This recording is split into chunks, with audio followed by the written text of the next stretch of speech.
ഇന്ന് നമുക്ക് ദോശയുടെ ഇഡ്ഡലിയുടെയും കൂടെ കഴിക്കാൻ പറ്റിയിട്ടുള്ള ഒരു ഹെൽത്തി ചട്നി ഉണ്ടാക്കിയാലോ. അതും നമ്മൾ വിചാരിക്കാത്ത ഒരു ഇൻഗ്രീഡിയൻ്റ് ഉണ്ട്. അതെ, നമ്മൾ മത്തങ്ങ വെച്ചിട്ടാണ് ഇന്ന് നമ്മൾ ചട്നി ഉണ്ടാക്കാൻ പോകുന്നത്.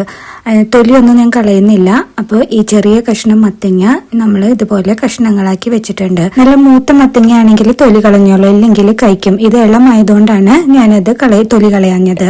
അപ്പൊ നമ്മൾ ഈ കഷ്ണങ്ങളാക്കിയ മത്തങ്ങ ഒരു മിക്സി ജാറിലേക്ക് ഇട്ട് കൊടുത്തിട്ടുണ്ട്. അതിലേക്ക് ഒരു ചെറിയ ഉള്ളി, ഒരു ചെറിയ കഷ്ണം ഇഞ്ചി, അതേപോലെ എരിവിനാവശ്യമായിട്ടുള്ള പച്ചമുളക് 2 ഇട്ടിട്ടുണ്ട്. അതേപോലെ ഒരു പിടി തേങ്ങ ചിരവിയതും കൂടി ഇട്ടിട്ടുണ്ട്.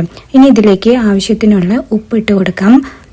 ഒപ്പം തന്നെ ഇതിന് അരിയാൻ ആവശ്യമായിട്ടുള്ള വെള്ളം കൂടി ഇട്ട് കൊടുക്കാം. മത്തങ്ങയിൽ തന്നെ വെള്ളം ഉണ്ടാവും, അപ്പൊ അതിനനുസരിച്ച് ഇട്ട് കൊടുത്താൽ മതി. നന്നായി അരച്ച ശേഷം ഒരു പാത്രത്തിലേക്ക് മാറ്റി വെക്കാം. ഇതിലേക്ക് താളിപ്പ് ചേർക്കണം കേട്ടോ. മത്തങ്ങ പച്ചയ്ക്ക് കഴിക്കുന്നതേ പ്രമേഹത്തിന് വളരെ നല്ലതാണ്. പ്രമേഹം കുറയാനായിട്ട് വളരെ നല്ലതാണ്. അപ്പൊ ചട്നിയൊക്കെ കഴിച്ചാൽ നല്ലതാണല്ലോ. അപ്പൊ ഒരു പുളി കിട്ടാൻ വേണ്ടിയിട്ട് ഞാൻ ഒരു ചെറിയ കഷ്ണം മാങ്ങ എടുത്തിട്ടുണ്ട്.